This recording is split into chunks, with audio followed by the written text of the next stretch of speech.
Hi friends, welcome back to my channel. మనం ఎంతగానో ఎదురు చూస్తున్న పవన్ కళ్యాణ్ గారు నటించిన 'ఓజీ' మూవీ యొక్క ట్రైలర్ అయితే వచ్చేసింది. ఒక్క మాటలో ట్రైలర్ గురించి చెప్పాలంటే సింప్లీ సూపర్బ్ ట్రైలర్ అయితే మనం చెప్పవచ్చు. ఒక్కొక్క సీన్, ఒక్కొక్క ఫ్రేమ్‌ను మనం చూస్తుంటే మైండ్ పోతుంది. యాక్చువల్‌గా పవన్ కళ్యాణ్ గారిని ప్రేక్షకులు ఏ విధంగా చూడాలనుకుంటున్నారో, ఆయన అభిమానులు పవన్ కళ్యాణ్ గారి నుంచి అసలు ఏం ఎక్స్‌పెక్ట్ చేస్తున్నారో ఆయన అభిమానులుగా మాత్రమే తెలుస్తుంది. సో, పవన్ కళ్యాణ్ గారి అభిమాని అయిన సుజిత్ గారు పవన్ కళ్యాణ్ గారిని ఏ విధంగా ప్రేక్షకులు చూడాలనుకున్నారో అదే విధంగా డైరెక్ట్ చేశాడని అయితే మనం చెప్పవచ్చు. పవన్ కళ్యాణ్ గారు ఆయన మనసు పెట్టి ఆయన ఎంజాయ్‌ఫుల్‌గా నటిస్తే ఏ విధంగా ఉంటుందో మనం గత సినిమాలో అయితే చూసాం. 'గబ్బర్ సింగ్' గాని, 'అత్తారింటికి దారేది', 'జల్సా' సినిమాల్లో వచ్చేసి ఆయన స్క్రీన్ ప్రెజెన్స్ అయితే నెక్స్ట్ లెవెల్‌లో అయితే ఉంటుంది. సో, అంతకు మించి ఈ సినిమాలో అయితే ఆయన స్క్రీన్ ప్రెజెన్స్ ఉండబోతుందని అయితే మనము ట్రైలర్‌ని బట్టి అయితే అర్థం చేసుకోవచ్చు. అలాగే ట్రైలర్‌ను చూసి మనం కథ ఏమైనా డీకోడ్ చేయొచ్చా అంటే, సో, కొన్ని విషయాలు మనకైతే తెలుస్తుంది ఆ ట్రైలర్‌ని బట్టి చూస్తే.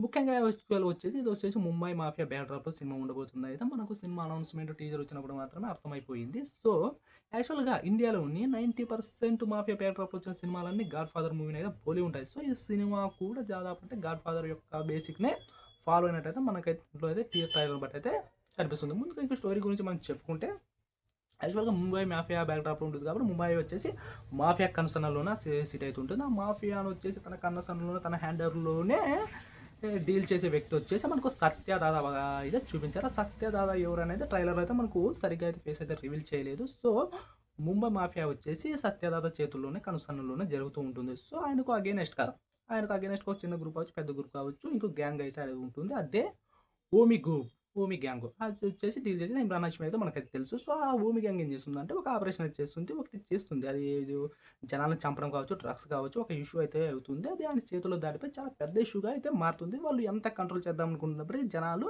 కంట్రోల్ అవ్వరు. అది చితికి చితికి చాలా పెద్ద గాలివానగా మారి అది ఏమవుతుందంటే దాంట్లో ఒక ఆయన గోజీ గ్యాంగ్ ఒక మెంబర్ అయితే చెప్తాడు. ఇది సత్య దాదా దగ్గరికైతే చేరుతుంది. దీన్నైతే ఎవరు ఆపలేమని అయితే చెప్తారు. ఆ ఇష్యూ వచ్చేసి ఇంకా Mumbai mafia top king pin అయిన సత్య దాదా దగ్గరికైతే ఆ ఇష్యూ వెళ్తుంది. సో, తను అప్పుడొచ్చి ఆ ఇష్యూని అయితే హ్యాండిల్ చేస్తాడు. ఆ ఆయనని చూసి తనకి కారణమైన ఓబీ గ్యాంగ్‌ని అయితే వచ్చి వార్నింగ్ ఇవ్వడం జరుగుతుంది. వాళ్ళని చంపడానికైతే ట్రై అయితే చేస్తానైతే మనకు తెలుస్తుంది. అప్పుడు ఏం చేస్తాడంటే ఓమి గ్యాంగ్ వచ్చేసి ఇక సత్య దాదాకు ఎదురు తిరిగి ఒక కొన్ని సిట్యుయేషన్‌లోను తర్వాత వచ్చేసి సత్య దాదానైతే లేపేస్తారనైతే మనకు అర్థమవుతుంది. సో, ముంబై మాఫియా డాన్ యొక్క సత్య దాదా యొక్క చాప్టర్ అయితే అక్కడికి క్లోజ్ అవుతుంది. ఆ తర్వాత మాఫియా వచ్చేసి మన ఇమ్రాన్ హష్మి ఓమి చేతుల్లోకి అయితే వెళ్తుంది.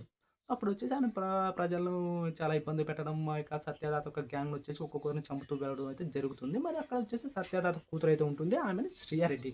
సో, ఆమె అయితే చాలా వరకైతే ఓమి గ్యాంగ్‌ని ఆపడానికైతే ట్రై చేస్తుంది. సో, ఆమె ఎంత ట్రై చేసినా కూడా ఓమి గ్యాంగ్‌ను కంట్రోల్ చేయడం అయితే ఆమె వల్ల అయితే కాకపోతుంది. ఇంకా ఆమె యొక్క సామ్రాజ్యం అయితే ఆమె కళ్ళ ముందునైతే కూలిపోతుంది. ముంబై మాఫియా వచ్చేసి ఓమి గ్యాంగ్‌లో చేతుంది అవుతుంది. ఇంకా ఆమె వచ్చేసి నిస్సహాయతతో ఏం చేయలేకపోతుంది. అప్పుడే ఆమెకు శుభలేఖ సుధాకర్ గారు వచ్చేసి ఒక ఐడియా అయితే ఇస్తారు. దీన్ని ఓమిని ఆపగలిగేవాడు ఒకే ఒక్కడు అతడే ఓజీ.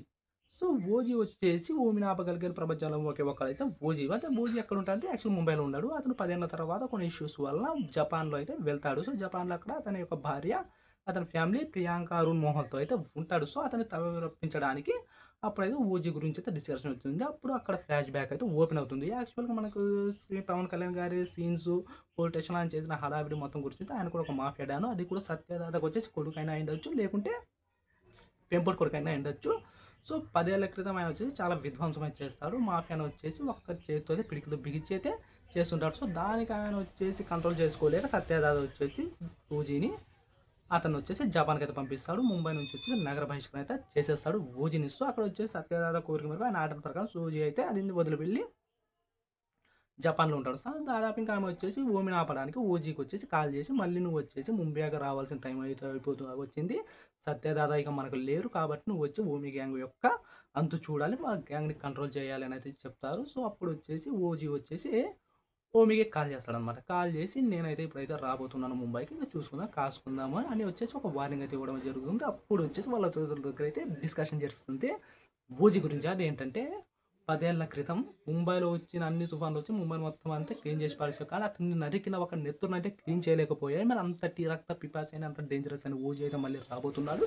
సో, అతన్ని కంట్రోల్ చేయడం ఎలా అనేది ఓజీ గ్యాంగ్ అయితే ఓమి గ్యాంగ్ అయితే ఆలోచిస్తుంది. సో, అక్కడ దానికి ముంబైలో వచ్చేసి హ్యాండ్ ఓవర్‌లో పెట్టుకున్న ఓమి గ్యాంగ్‌కు తర్వాత వచ్చిన ఓజీకి వచ్చేసి టగ్ ఆఫ్ జరుగుతుంది. ఆ నేపథ్యంలోనే సినిమా అయితే ఉండబోతుంది. అయితే మనము ట్రైలర్ చూసిన తర్వాత క్లియర్ కట్‌గా అయితే అర్థమవుతుంది. సో, పవన్ కళ్యాణ్ గారు వేరే సినిమాలో నటించడం ఒక ఎత్తు, మాఫియా సినిమాలో ఆయన చేయడం ఒక ఎత్తు. ఎందుకంటే ఆయన గతంలో మాఫియాలో చాలా ఇష్టపడి అయితే చేశారు. పూరి జగన్నాథ్ కూడా ఒక సిచ్యువేషన్‌లో అయితే చెప్పారు.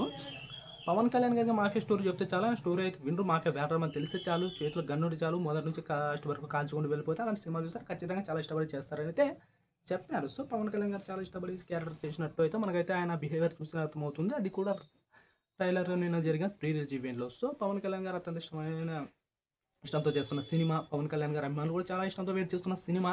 సో, ఏ విధంగా ఉండబోతుంది? నేను చెప్పిన ట్రైలర్‌లోని డీటెయిల్స్ మీకు నచ్చినట్టయితే ఈ వీడియోకొచ్చేసి లైక్ చేయండి. అలాగే మరిన్ని వీడియోలు కావాలంటే మీరు ఖచ్చితంగా ఈ ఛానల్ సబ్స్క్రైబ్ చేసుకోండి. మీ అమూల్యమైన అభిప్రాయాన్ని కామెంట్ సెక్షన్‌లో తెలియజేసి నన్ను సపోర్ట్ చేయండి. Please subscribe.